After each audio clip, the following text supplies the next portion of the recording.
779 теңдеуді шешіңдер ауызша дейді. Бірінші, x тең 3 азайтылған 2,7 болады. Бізде 0,3 шығады. Келесі, x тең 1,4 қосылған 0,6 болған кезде бізде жауабы 2 шығады. Үшінші, x тең 1 азайтылған 4-тен 3. 1-ді біз бөлімі 4 болатындай 4-тен 4 деп жазсақ болады. 4-тен 4-тен 4-тен 3 азайтсақ 4-тен 1 шығады. x тең 5-тен 4-ке қосамыз 1,5-тен 1-ді. Бізде 1,5-тен 5 шығады. Ол дегеніміз бізде 2. Бесінші, 2x азайтылған x минус 1 қосылған 5 болады. Сол кезде x тең 4. Алтыншы, 2,7x азайтылған x тең 3 азайтылған 1,3. 1,7x тең 1,7. x тең 1 болады. 780 теңдеуді шешіңдер. Бірінші, x-арды бір жаққа, сандарды бір жаққа жинайық. 2x азайтылған 3x тең 22 азайтылған 17. Минус x тең 5, x тең минус 5. Екінші, 3x азайтылған x тең 14 азайтылған 18. 2x тең минус 4, x тең минус 2. Үшінші, минус 4x плюс 5x тең 12 минус 25. x тең минус 13. Төртінші, 13x азайтылған 16x тең 4,5 азайтылған 27. Минус 3x тең минус 22,5 x тең 7,5. Бесінші, 21x азайтылған 14x тең 17 азайтылған 45. 7x тең минус 28. x тең минус 4. Алтыншы, 13x азайтылған 2x тең 15 азайтылған 70. 11x тең минус 55. x тең минус 5. 781 теңдеуді шешіңдер. Бірінші, 3,4x қосылған x тең 4,8 қосылған 4. 4,4x тең 8,8. x тең 2. Екінші, 2x азайтылған x тең 5,5 азайтылған 7. x тең минус 1,5. Үшінші, минус 3x минус 2x тең минус 8 минус 5. Минус 5x тең минус 13. x тең 13 бөлінген 5, 2,5-тен 3. Ондық бөлшекке айналдыратын болсақ, 2,6. Төртінші, 9,5x минус 5,7 x тең минус 5,6 минус 2. Азайтатын болсақ, 3,8 x тең минус 7,6. x тең минус 2. Бесінші, 1,5 x азайтылған 3,1 x тең 16 азайтылған 8. Минус 1,6 x тең 8. x тең минус 5. Алтыншы, 2,9 x азайтылған x тең 1,7 азайтылған 7,4. 1,9 x тең минус 5,7. x тең минус 3. 782 теңдеуді шешіңдер. x азайтылған 3-тен 2 x тең 1. x-тің алдында коэффициент 1. Олай болса, оны 3-тен 3 деп жаза аламыз. 3-тен 2 x тең 1. 3-тен 1 x тең 1. x тең 1-ді 3-тен 1-ге бөлсек 3. x азайтылған 4-тен 3 x тең 2-ден 1. 4-тен 4-тен 4-тен 3 азайтсақ, 4-тен 1 x тең 2-ден 1. x тең 2-ден 1-ді 4-тен 1-ге бөлсек, 2-ден 1-ді көбейтеміз 1-ден 4-ке. 4 пен 2-ні қысқартамыз, 2 қалады. Х тең 2 екен. Х азайтылған 6-дан 5, х тең 3-тен 2. 6-дан 6, 6-дан 5-ті азайтсақ, 6-дан 1х тең 3-тен 2. Х тең 3-тен 2 бөлінген 6-дан 1, 3-тен 2 көбейтілген 1-ден 6. 6 мен 3-ті қысқартамыз, 2 қалады. Х тең 4. 1,5-тен 4 y азайтылған y тең 4.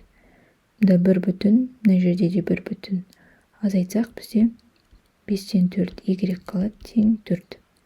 Y тең 4 бөлінген 5-тен 4.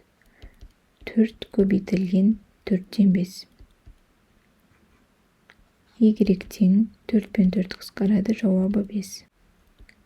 3-тен 2 y азайтылған 9-дан 5 y тең 3-тен 1. Ортақ бөлімге келтіреміз, 3-тен береміз. 9-дан 2 3-ім 6, 6-дан 5-ті азайтамыз 1. Y тең 3-тен 1. Y тең 3-тен 1 бөлінген 9-дан 1. 3-тен 1 көбейтілген 1-ден 9. 9 бен 3 қысқарады, 3 қалады. Y тең 3. 6-шы 4-тен 3 y азайтылған 12-ден 7 y тең 3-тен 2. Ортақ бөлімі 12, 3-ке көбейтем. 12-ден 9 болады. 9-дан 7-ні азайтам, 2 y тең 3-тен 2. Y тең 3-тен 2 бөлінген 12-ден 2 тең 3-тен 2 көбейтілген 2-ден 12. 12 мен 3-ті қысқартамын, мына жерде 4 қалады. 4 пен 2-ні қысқартамын, 2 қалады. Сонда жауабы y тең 4 екен. 783 теңдеудің түбірін табыңдар. 7х минус жақшаны ашайық. Алдындағы минус ішіндегі сандарға әсер етеді. Минус 3, минус плюс, минус 2х болады. Тең х қосылған 9. 7-ден 2-ні азайтсақ 5х, азайтылған х тең 9, минус 3 плюс 3 болып барады. 4х тең 12. Х тең 3. 13 минус 2х болады. Мына минус пен мына минус плюс 5 болады. Тең х азайтылған 3. Минус 2х минус х тең минус 3. 13-ке 5-ті қоссақ 18. Мына жаққа барғанда минус 18 болып барады. Минус 3х тең минус 21. Х тең минус 21-ді минус 3-ке бөлсек 7. 3х азайтылған 10. Мына минус пен мына минус плюс 9х болады. Тең 22х. 9-ға 3-ті қосамыз 12х, азайтылған 22х, минус 10 мына жаққа плюс 10 болып барады. Минус 10х тең 10, х тең минус 1. 4-ші 26 минус 17, мына минус пен мына минус плюс болады. 2х тең 5х. 2х минус 5х тең 26-дан 17-ні азайтсақ 9, ол теңдіктің екінші жағына барған кезде минус 9 болады. Минус 3х тең минус 9, х тең минус 9-ды минус 3-ке бөлеміз 3. Есепті теңдеу құру арқылы шығарыңдар. 784 екі санның қосындысы 21-ге тең. 2 еселенген бірінші сан екінші саннан 3-ке артық. Бірінші санды табыңдар. Бізге 2 сан берілген, екеуі де белгісіз, бізде біреусі х болсын, екіншісі y болсын. Енді олардың қосындысы 21-ге тең дейді. Сонда біз жазайық, бірінші санға екінші санды қосқан кезде 21 шығады екен. Енді айтады, 2 еселенген бірінші сан.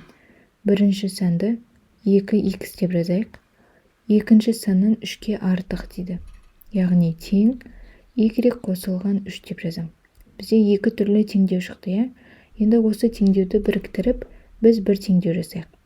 Мына жердегі y-ті табайық, y тең, мына жердегі 2х-ті жазып қоям, 3-ті 2х-тің қасына апарам, -3 болады. Енді осы y-ті мына жердегі y-тің орнына апарып қоям. X қосылған y деп жазбаймын, оның орнына 2х азайтылған 3-ті жазам, тең 21. Енді шығарсақ 3х тең 21-дің қасына 3 барады, плюс болып. 3х тең 24, х тең 8. Біз х-ті таптық, бізде х ол бірінші сан еді. Сонда жауабы бірінші сан бізде 8-ге тең екен. 785.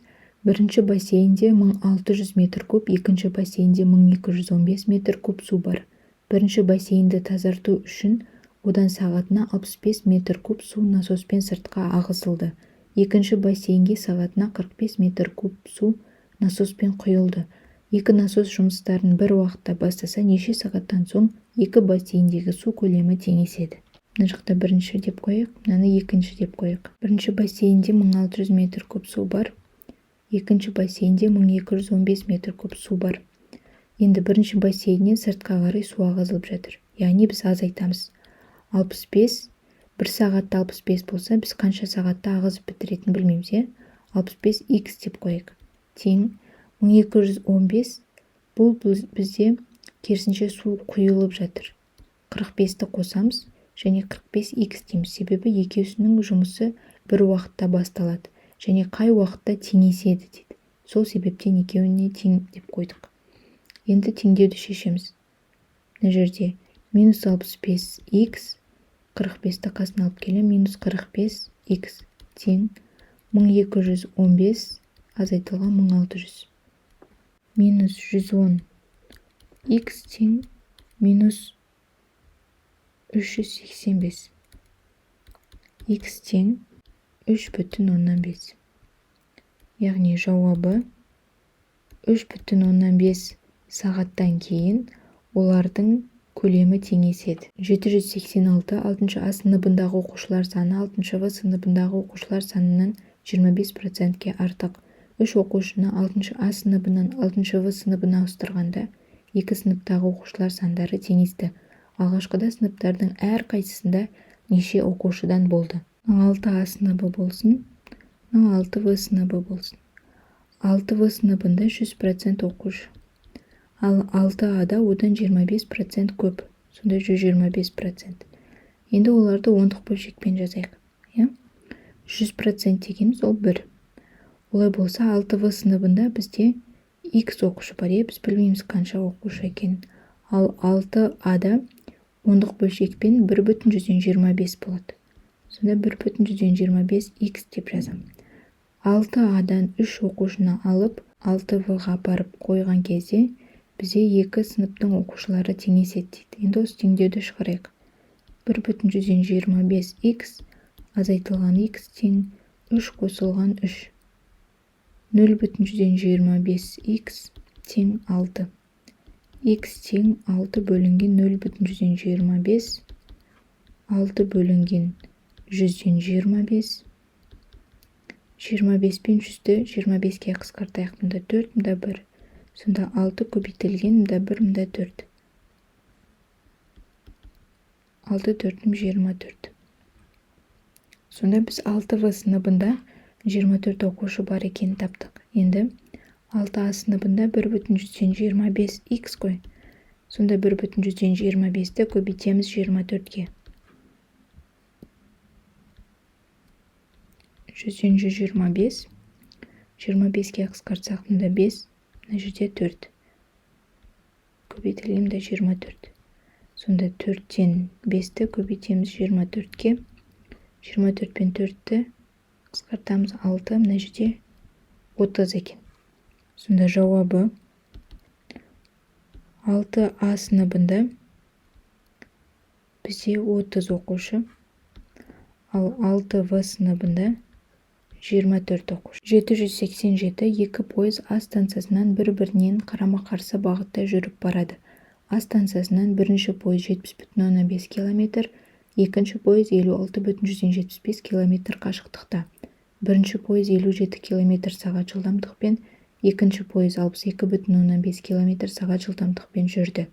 Неше сағаттан соң екі пойыз А станциясынан бірдей қашықтықта болады. Бізге берілген бірінші пойыздың тұрған жері 70,5 км, ал екінші пойыз тұрған жері 56,75 км қашықтықта дейді.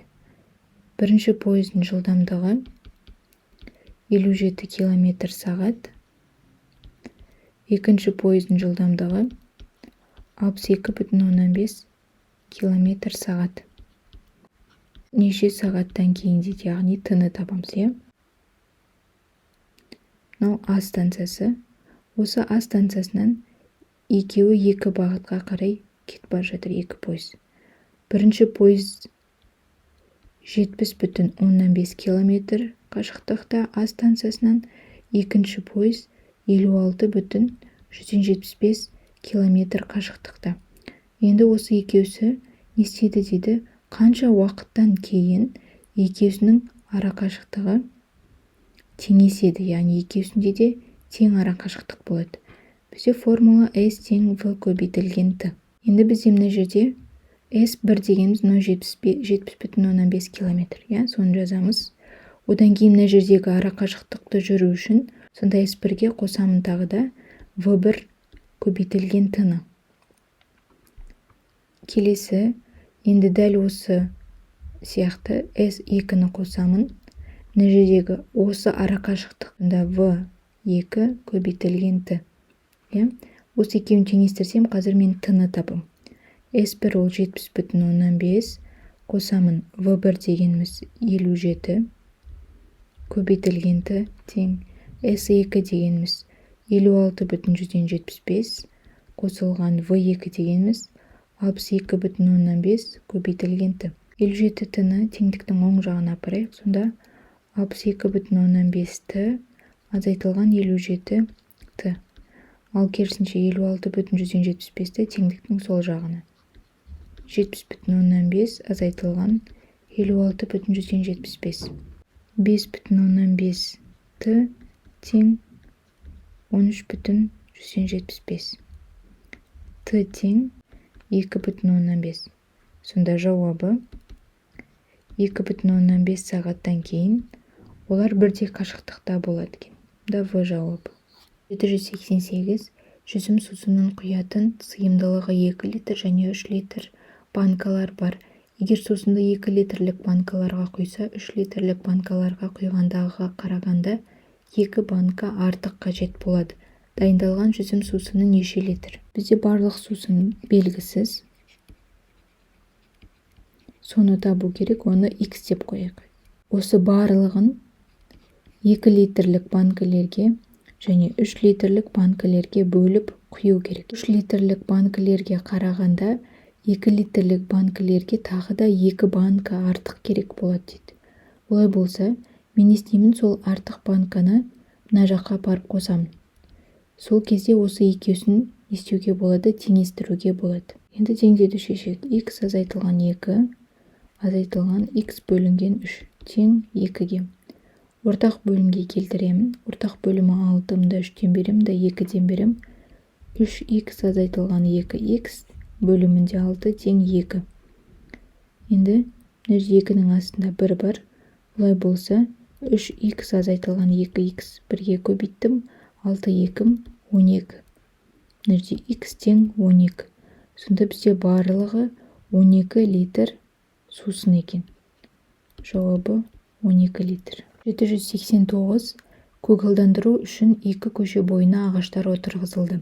Бірінші көшедегі ағаштар саны, екінші көшедегі ағаштар санынан 1,4 есе көп. 13 ағашты бірінші көшеден екінші көшеге ауыстырып отырғызғанда, 2 көшедегі ағаштар сандары бірдей болды. Алғашқыда бірінші көшеге неше ағаш отырғызылды, екінші көшеге неше ағаш отырғызылды. Мына бірінші көше, мына екінші көше болсын. Бізде екінші көшедегі ағаштар саны белгісіз X болсын, ал бірінші көшедегі одан 1,4 есе көп, яғни 1,4 X болады. Енді осы көп жерден 13 ағашты алып, екінші көшеге отырғызған кезде екеусін істеді дейді, теңесті дейді. Осы теңдеуді шығарайық. 1,4х азайтылған х тең 13 қосылған 13. Мына жерде 0,4х тең 26. Х тең 65. Бұл бізде екінші көшедегі отырғызылған ағаштар саны, ал бірінші көшедегіні табайық. Ол 1,4х. 1,4-ті 65-ке көбейтеміз. 91 ағаш. Жауабы бірінші көшеде 91 ағаш болған екен, ал екінші көшеде 65 ағаш. 790. Қазір әкесі 34 жаста, баласы 11 жаста. Неше жылдан кейін әкесінің жасы баласының жасынан 2 есе артық болады. Әкесін ә деп қойық, баласын б деп қойық. Әкесі қазір 34 жаста, ал баласы 11 жаста. Бірнеше жыл өткеннен кейін, яғни қосылған х деп қоям екеуіне де, бірнеше жыл өткеннен кейін әкесінің жасы баласынан 2 еселенеді. Бұл жердегі баласының жасын 2-ге көбейтсем, менде әкесінің жасымен теңеседі. Сонда теңдеуді шығарсақ 34 қосылған х тең 22 қосылған 2х. 2х, х-ті теңдіктің оң жағына апара минус х болады. 34, 22-ні апарсам, минус 22 болады. Х тең 12. Серіп көрек, 34 қосылған 12 тең 11 қосылған 12 2-ге көбейткен кезде. Мына жерде 46 тең 23 көбейтілген 2. Әкесінің жасы 46-да болғанда, баласының жасы 23 болған кезде, әкесі одан 2 есе үлкен болады екен, артық болады екен. 791. Мотор құрастыратын цех жұмысшылары тапсырманы белгіленген мерзімде орындау үшін күніне 6 мотор құрастыруы керек еді. Олар күніне 2 моторды артық құрастырып, тапсырманы белгіленген мерзімнен 3 күн бұрын орындады. Мотор құрастыратын цех жұмысшылары тапсырма бойынша барлығы неше мотор құрастырулары керек. Бізде барлық моторды табу керек, барлығы белгісіз, оны х деп қойық. Барлығы х мотор болған, оны біз бастапқыда 6 мотордан жасау керек еді күніне. Ал олар не істеді? 8 мотордан жасады. Сол кезде олар орындау керек болған күннен 3 күн бұрын орындады. Яғни мынаны орындап біткеннен кейін оларда тағы да 3 күн болды. Қосылған 3 деп қоям. Екеуісін теңестірейік. Х бөлінген 6 азайтылған х бөлінген 8 тең 3-ке. Мына жерде 4-тен, мына жерге 3-тен берем. Сонда 4х азайтылған 3х бөлінген 24 тең 3. Сонда х тең, мына жерде 1. 24-ті 3-ке көбейтемін. 72. Сонда жауабы барлығы 72 мотор құрастыру керек еді. 792. Катер ағыс жылдамдығы 2 км сағат өзенде ағыспен жүзіп, А айлағынан Б айлағына 6 сағатта барды. Катер қайтарында Б айлағынан А айлағына өзеннің ағысына қарсы жүзіп, 7,5 сағатта барды. Катердің меншікті жылдамдығын табыңдар. Ағыстың жылдамдығы берілген 2 км сағат, ағыспен жүзгендегі уақыты берілген 6 сағат. Және ағысқа қарсы жүргендегі уақыты 7,5 сағат. Бізге катердің меншікті жылдамдығын табу керек. Мынау бізде А айлағы болсын, мынау Б айлағы болсын. Барған кезде ол ағыспен жүзді. Ағыспен жүзді, яғни оның жылдамдығы артты және оған аз уақыт жұмсады. Ал керісінше қайтқан кезде ол ағысқа қарсы жүзді. Сол себептен оның уақыты көбірек. Ағысқа қарсы жүзген кезде оның жылдамдығы азаяды.